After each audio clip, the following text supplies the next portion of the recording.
plus 2 physics lesson number 8. The name of the lesson is atomic and nuclear physics. In this lesson now we are going to discuss about the topic Bohr atom model. In before the cases, while introducing the Bohr atom model, we have discussed J.J. Thomson and Rutherford atom model. In these two atom models, some of the difficulties we are facing. What are they means?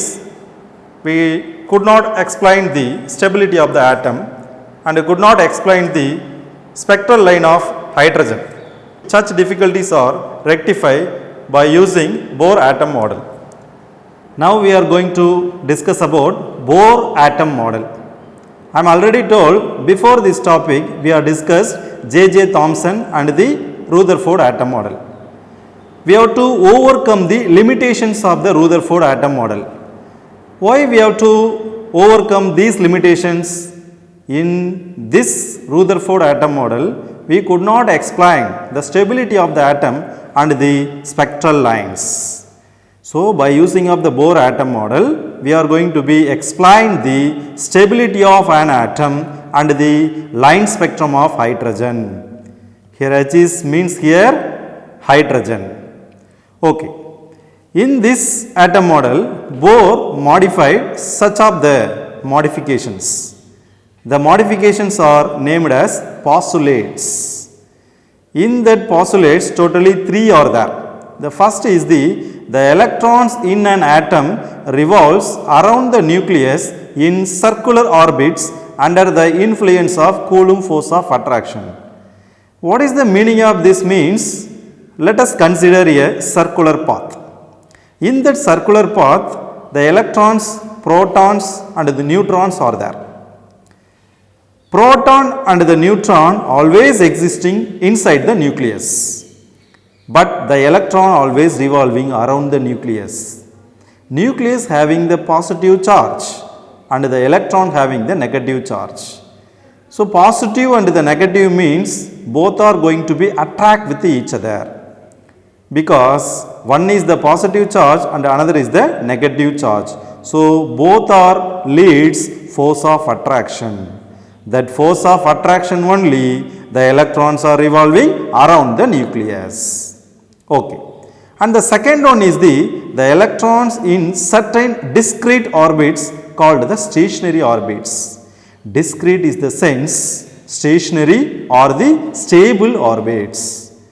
This orbit does not radiate any electromagnetic energy. What is the meaning of this means? From this electromagnetic energy, we may not get anything. For example, let us consider the circular path. In that circular path, count the number of complete waves.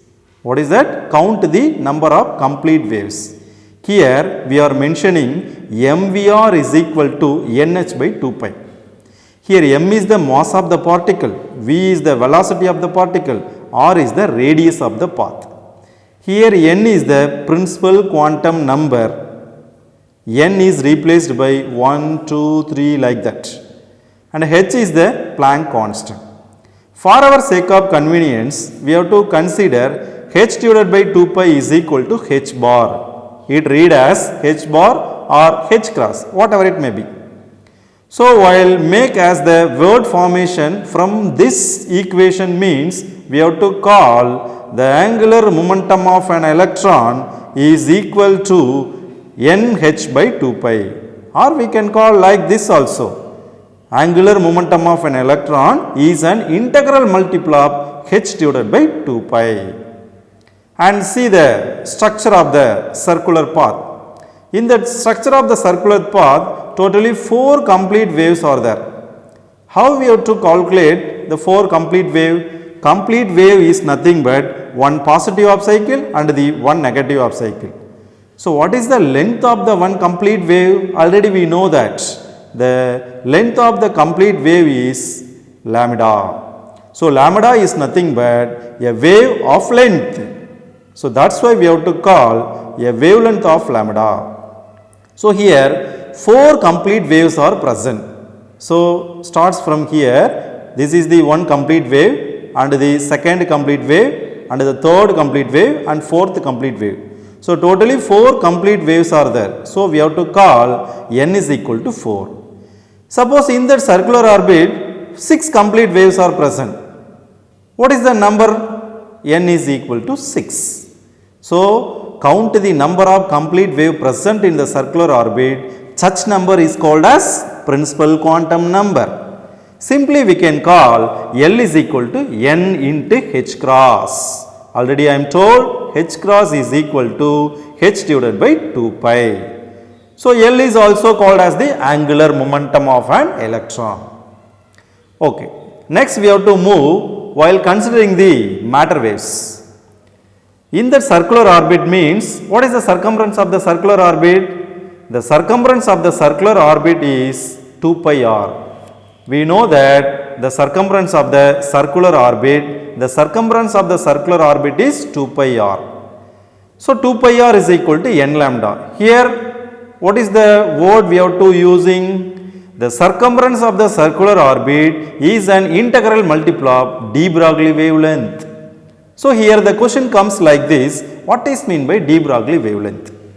Already we discussed in the lesson number 7, the de Broglie wavelength lambda is equal to h divided by mv. Here lambda is the wavelength of the matter wave, h is the Planck constant, m is the mass of the particle, v is the velocity of the particle. Substitute it, instead of lambda we can call h divided by mv. So while rearranging this equation, mv is moves to the leftward, it becomes as mvr. R is already is there only. 2 pi is transferred to the right hand side, it becomes the denominator. While call it as mvr is equal to nh by 2 pi. Here mvr also angular momentum. nh by 2 pi. So we can call lambda is replaced by h divided by mv, no. From this de Broglie matter waves, the angular momentum is also equal to the nh divided by 2 pi. So both the conditions we get same value only. This is the second postulate. And third is an electron can jump from one orbit to the another orbit by absorbing or emitting a photon. What is the meaning of this? We can call number of orbits is equal to infinite number.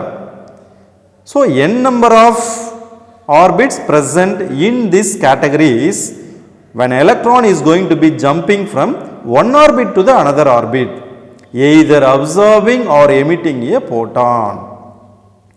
Absorbing or emitting a photon means photon is always having E is equal to h nu. What is E here? Energy of the photon. H is the Planck constant and nu is the frequency of the radiation. Either absorbing or emitting a photon, the electron is able to jumping from one orbit to the another orbit. So according to the change in energy, del E is equal to energy of final position. That means final energy to the initial energy is equal to h nu. Final energy to the initial energy is nothing but change in energy. Change in energy is equal to h nu. So therefore delta E is equal to h c by lambda. How it comes?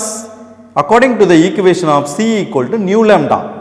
From this relation, nu is equal to c by lambda, we can call it.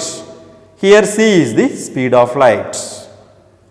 So by using of these three postulates, we are going to be calculating the radius of the orbit, velocity of the orbit and the energy of the orbit.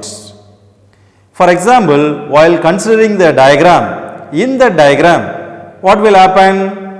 H nu photon of energy is giving, which are the electron present in the ground state, it taken by itself and jumping from ground state to the excited state. Here EI is the initial energy, EF is the final energy. So the electron is going to be jumping from one orbit to the another orbit, it gets some amount of energy. So it is called as absorption of energy. It gives absorption of radiation also. In the second category, the electrons is present initially excited state. From the excited state, the electron is going to be move to the ground state by emission of the energy.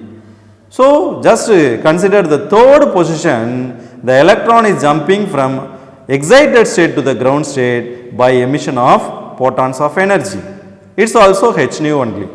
Either absorption or emission is present here, we can get both the condition, same value of the radiation, either absorption or emission. So, when an electron is going to be jumping from one orbit to the another orbit, we are getting change in energy.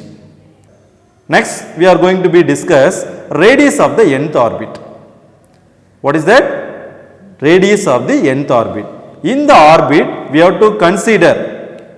Now, we are going to discuss radius of the nth orbit. Let us consider the structure of the atom. In the structure of the atom, proton, electron and neutron are present. Proton and the neutron are existing inside of the nucleus and the electrons are revolving around the nucleus. This electron travel with the speed Vn. Why we are called Vn means it is in the nth orbit. And Rn is the radius of the nth orbit plus Ze is the charge of the nucleus. From the electron, it provides necessary centripetal force because electron having the negative charge and the nucleus having the positive charge. Both are attractive force is present. See, Z is the atomic number plus Ze is the charge of the nucleus, E is the charge of an electron. From the Coulomb force, already we know that the electrostatic force of attraction. What is the statement? The force of attraction between the 2 point charges is directly proportional, but the square of the distance is inversely proportional. Here the Coulomb force Fce vector, it is in the vector formation. It is equivalent to 1 by 4 pi epsilon naught plus Ze into minus E by Rn square into R cap. Here R cap is the unit vector, Rn is the radius of the nth orbit, epsilon naught is the permittivity of the free space, plus Ze is the charge of the nucleus, minus E is the charge of an electron. Then this Coulomb force in the diagram providing the necessary centripetal force. So that from the centripetal force Fcp is equal to mv square by r. Already we know the equation for centripetal force. So mv square by r is the general formation. We have to express in the nth orbit means mvn square by rn into r cap. Here also r cap is the unit vector. While comparing equation 1 and 2, so that's why I am writing from equation 1 and 2, Fc is equal to Fcp. Fc is the Coulomb force, Fcp is the centripetal force. Why we are taking the modulus means, while taking modulus, if it is positive or negative, whatever it may be, we can get only the magnitude is in positive value. After equating both the equations become like 1 by 4 pi epsilon naught into Ze square by Rn square is equal to mvn square by Rn. From this equation, we have to calculate radius of the nth orbit. While calculating radius of the nth orbit, we want Rn only. Just what is the denominator present in the right hand side, just taken to the left hand side. So it is equivalent to Rn. So Rn is equal to, while rearranging this equation, what is this equation? While rearranging, Rn is equal to 4 pi epsilon naught mvn square Rn square by Ze square. So what are the terms present in the left hand side? Just shifted to the right hand side, numerator become the denominator and denominator become the numerator. So while writing 4 pi epsilon naught mvn square Rn square by Ze square. We want to express in the before term in terms of angular momentum.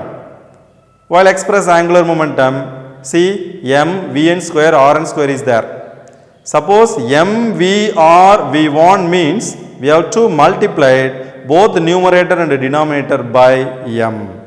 While multiplying numerator and denominator the same value, the values may not change. Okay, 4 pi epsilon naught into m into m become as m square, vn square, rn square. Among these three terms, we have to express like this m, vn, rn the whole square. While expanding, the before term will become. So, no problem at all here. 4 pi epsilon naught into m, vn, rn the whole square divided by m, z, e square. So, mvr is equal to angular momentum, already we know that. So, see here L is equal to mvr, also equal to nh divided by 2 pi. So, instead of mvr we have to replace nh divided by 2 pi. See in the bracket nh by 2 pi is present. So, the nh by 2 pi the whole square. So, in the denominator part we have to call m z e square. While expanding 4 pi epsilon naught, n become as n square, h become as h square, 2 pi become as 4 pi square in the denominator. Already the denominator term m z e square are there. So, 4 getting cancelled, numerator only 1 pi is there, denominator pi square are there, 1 pi is getting cancelled. So, we can write n square h square epsilon naught by pi m z e square. So, this is the radius of the nth orbit. So, Rn is equal to n square h square epsilon naught by pi m z e square.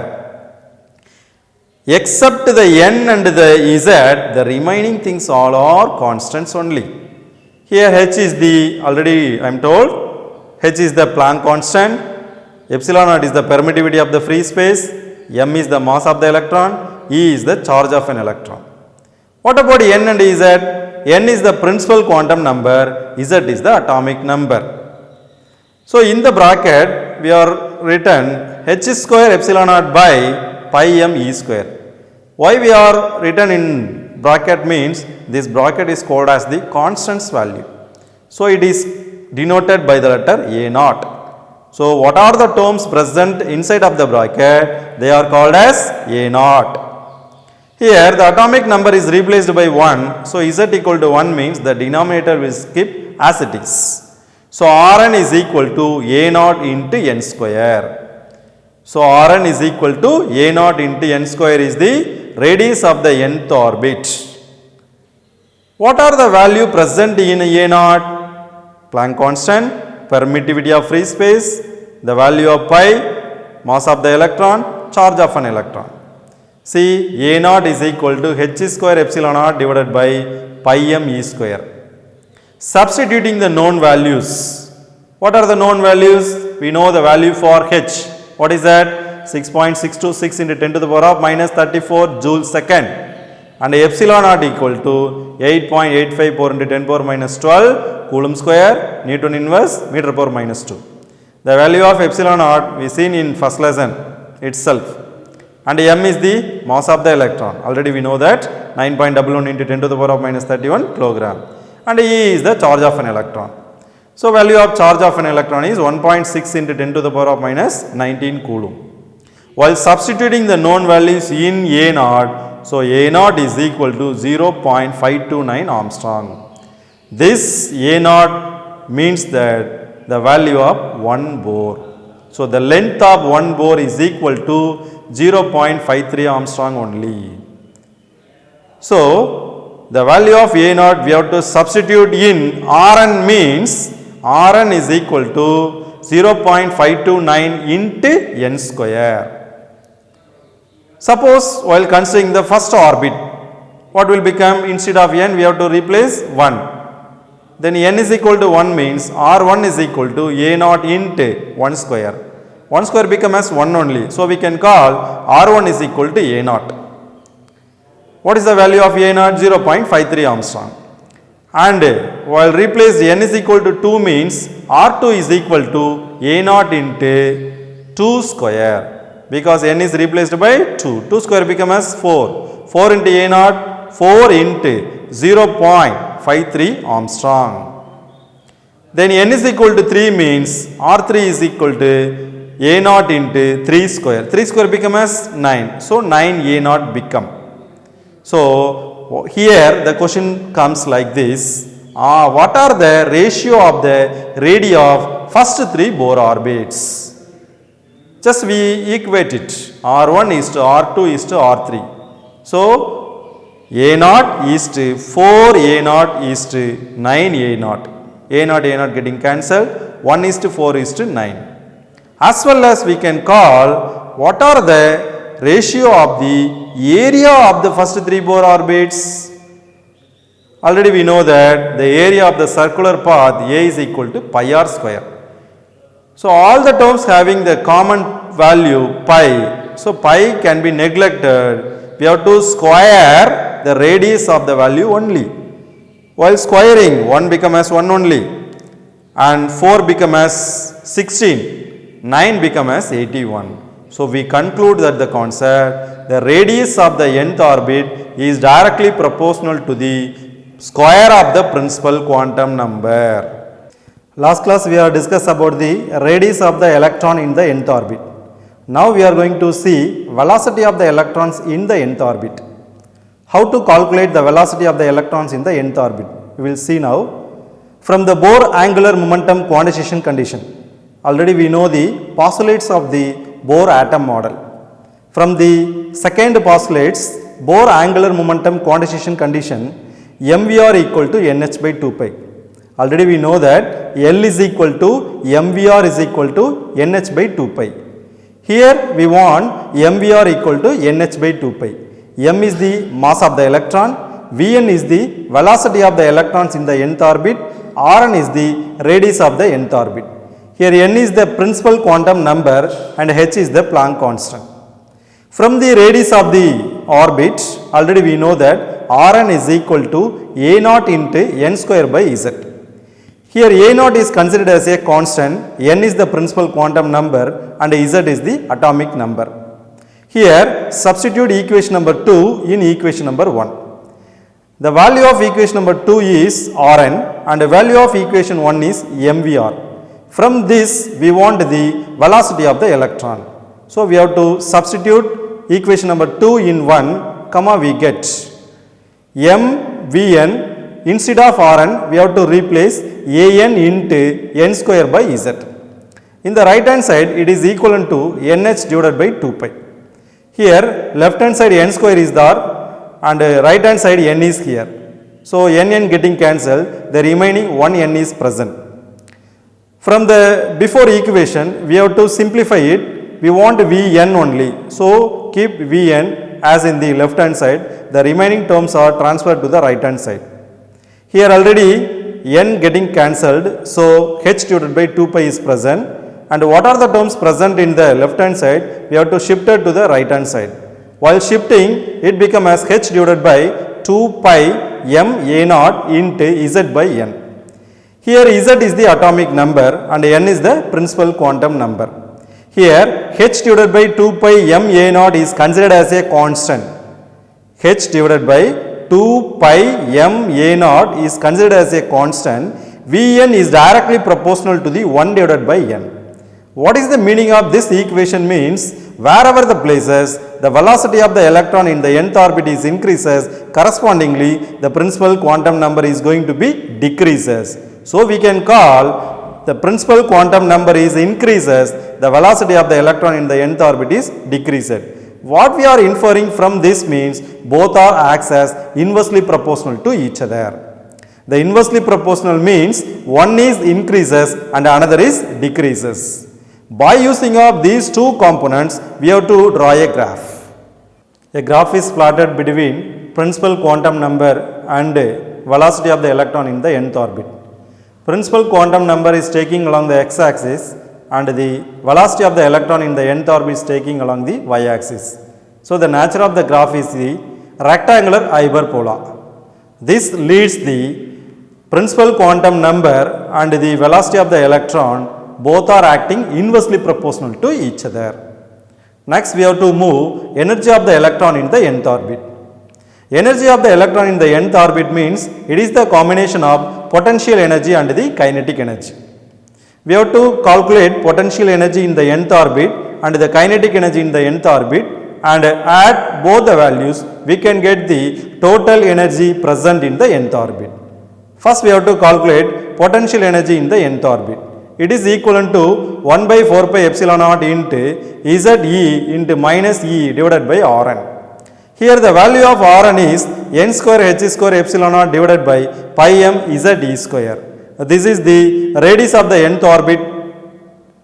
So we can call potential energy in the nth orbit is equal to 1 by 4 pi epsilon naught into minus Z E square divided by the value of Rn is replaced here. It becomes as n square h square epsilon naught divided by pi m Z E square.